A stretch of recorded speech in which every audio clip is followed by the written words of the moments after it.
Today I'm going to show you how I built the Planet Express ship out of foam.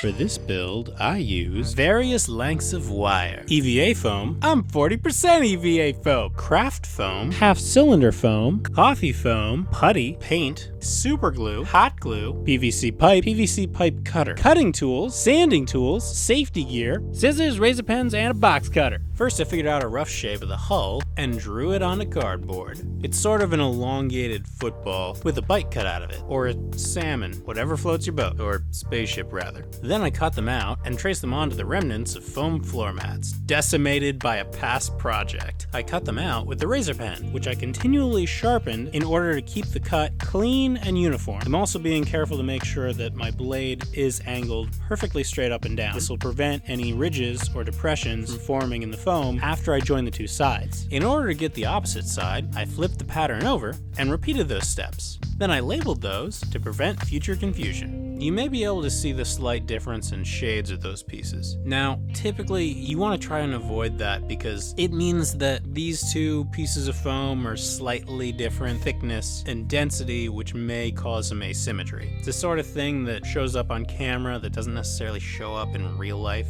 It just means that I'm gonna have to spend extra time heat forming it later on, but nobody needs to go through that same trouble, you know? I cleaned up some of the rougher edges on my belt sander. Then I heat formed the pieces using a heat gun by repeatedly running the blower back and forth over each panel. When it was good and hot, I pressed it over a solid rounded planishing iron. Then I pressed the still hot panels into a rounded cavity, in this case a spare visor from one of my Daft Punk helmet builds, and weighted it down with an Easter egg. I think this was left over from my mini nuke build. Yeah, they came nested together and I just used the biggest one. By using this method, each panel will retain its curved shape as it cools, and not try and go back to a flat piece. Once each of the panels was formed and cooled, I glued them together with super glue.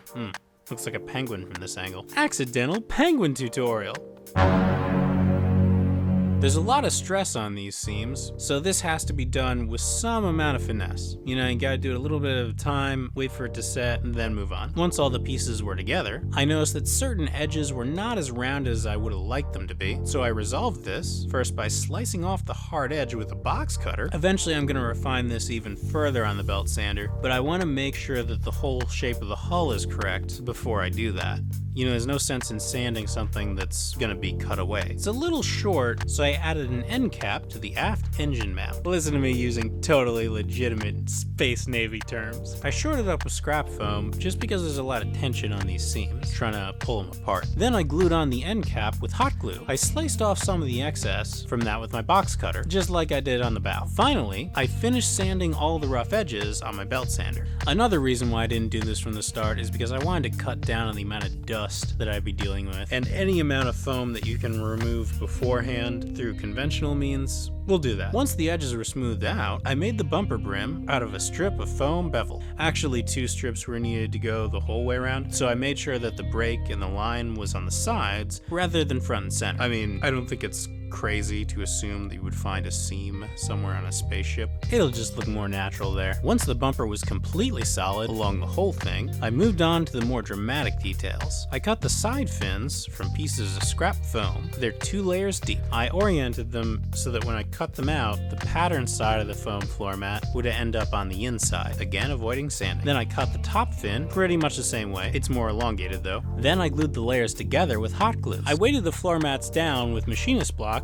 so the foam doesn't slide around while I'm working. When the glue dried, I trimmed the edges with scissors, again to cut down on the sanding. See, it also cuts down on the cleaning that I'm gonna have to do, you know? I'm trying to help you. Help me help you. But alas, I could not fully escape the turmoil of sanding. Cue sad violins. Once the pieces were sanded, I glued them to the hull, and now we have a basic rocket shape. Ship. Come on, Jake. Can you at least, I know you can't read your own handwriting, but can you at least infer from context? Never! And now we have a basic rocket ship. But wait, where's the rocket? Let's build it. First, I leveled out the mounting plate with a circular piece of foam. And now for the engine bell. I traced this shape onto a piece of 4mm foam 3 times. Then I heat formed each of these panels, just like the hull segments, only this time conveniently out of frame. Thanks, Jake, that's real good camera work there. Friggin' pass, Jake. Then I glued the 3 pieces together, and after the glue had dried, I reheat formed them a little bit just so that it would be more uniformly circular. The engine is aimed slightly downward for some reason, so I cut the edges at a slightly slanted angle before gluing it onto the ship. Now the engine bell isn't just a cone. Set inside of it are 18 individual thrusters arranged like an old rotary telephone just to make my life difficult. Curse you, Matt Groening! I started by making a circle that will fit inside of the engine bell. Then I marked where all of the individual thrusters would go because it's surprisingly easy for them to bunch up, totally not speaking from experience. And then I punched holes in it with a leather hole punch, 1 by frickin' 1. Then I cut up the narrowest PVC pipe I could find with my PVC cutter in order to make 18 individual sections. Groaning. That sounds like I'm like reading action instead of dialogue, but I swear that's the guy's name. That wasn't my Sorbo impression. Disappointed! When they were all cut out, I assembled the engine. Those aren't glued in, that's actually just a tension fit. Then I painted that assembly. It's gotta be darker than the rest of the ship, which is why I'm starting with it. Next, I gave it a base coat of gloss black. This took 3 layers of that gloss black base coat before I could do the metallic top coat. While it dries, I added bevels to the fins where they connect to the hull. These can be found in most local craft stores, also the internet. These are half bevels, but in order for them to seat right with the hull, I'm gonna have to trim them almost in half, like at about a 105-degree angle. Then I attach them to the ship. They're stuck on there with glue or something. When those were done, I began work on the turret. Some spherical cat toys are made out of EVA foam, so I stole one of those and cut it in half to make the turret dome. I'm sure that won't come back to haunt me.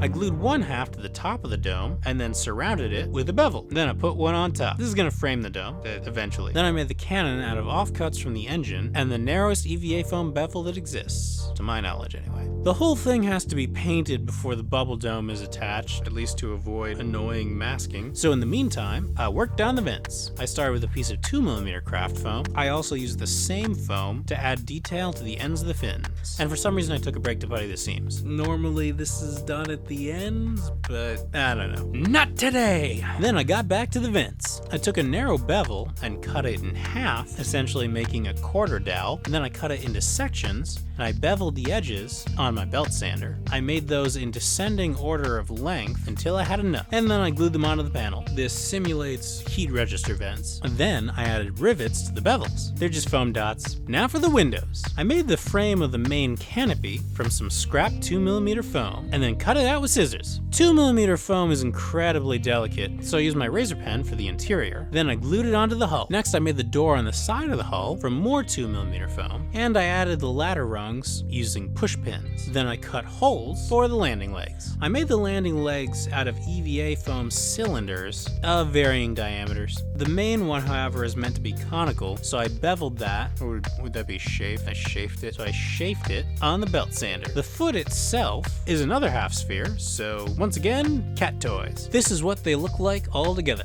Then I painted them black with gloss black acrylic house paint. This required layer after layer after layer after layer. Let's go already! In order to get them to telescope out of the hull, I added cardboard tubes to the interior of the ship. The foam spacers on the sides of the legs are there so that they will fit snugly into the tubes, so the ship won't, fall back on its hind legs. Also so they won't fall out in flight mode. Then I cut a hole in the front for the front landing strut. That cut came out kinda rough, so I smoothed it out with the rotary tool. I used more 2mm foam for the main cargo door, which I thought of that beforehand, so I wouldn't have to waste so much putty. Yeah, well, live and learn. Now for the portholes. I used my leather hole punch to punch them into the side of the hull, and I also punched a hole in the top turret just so I have some options to throw light through it. There's supposed to be a bubble dome on top, and I assume that I'm going to be doing some blue screen shots with this model. Blue screen does not like transparent canopies, so if I can just get some light reflecting off of that, it should help out.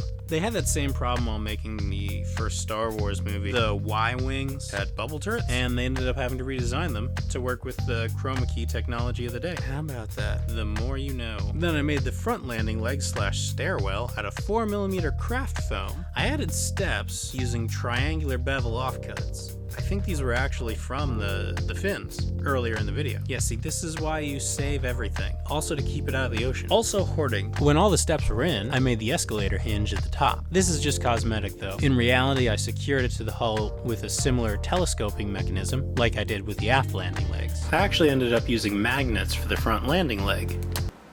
I've got a metal table. This will keep it from falling out. Once all the layers of black paint had dried on the landing legs, I used silver rub and buff to make them look metallic. Because I can't get in all of the little nooks and crannies, it gives the impression that the leg is stained with engine grease, as it would be being pneumatic. Then I gave the whole thing a base coat of white Plastidip. 2 base coats. Plastidip is kind of the worst. Then I painted it puke green with darker green accents and some red trim and silver highlights. When the paint dried, I added all the windows. The side portholes are made from hot glue and washers. I made the bubble dome on my vacuformer, but there's various other options. You do it using gumball machine prizes, resin, what have you. And the main canopy, I decided to paint chroma key blue, which just makes the most sense for my purposes. Finally, I added lighting using LEDs. I tried to position them in a way to spread the light around evenly, and added some variation using wax paper for diffusion. Then I inserted the engine thrusters into the engine bell. And I was finished. That's how to make good old Bessie. Now, off to the Brain Slug planet to walk around with no helmets on. Thanks for watching, everybody. Hope you enjoyed this video. Once again, I'd like to thank my patrons. These videos just wouldn't be possible without the support of my patrons. So if you enjoy these builds, want to see more of them, and want your build request to carry a bit more weight, then think about heading on over to the Patreon page, where you can enjoy ad-free early uploads. Anything you can pledge goes towards improving the video quality and shop equipment, as well as allowing me to put together bigger and more exciting projects for you on the channel. Alright, hope you enjoyed this. Don't forget to like and subscribe, hit the bell icon to be notified of the future uploads, because it's kind of at a totally random schedule. And let me know what other props you'd like to see me make in comments down below. Thanks again, happy crafting, see you later!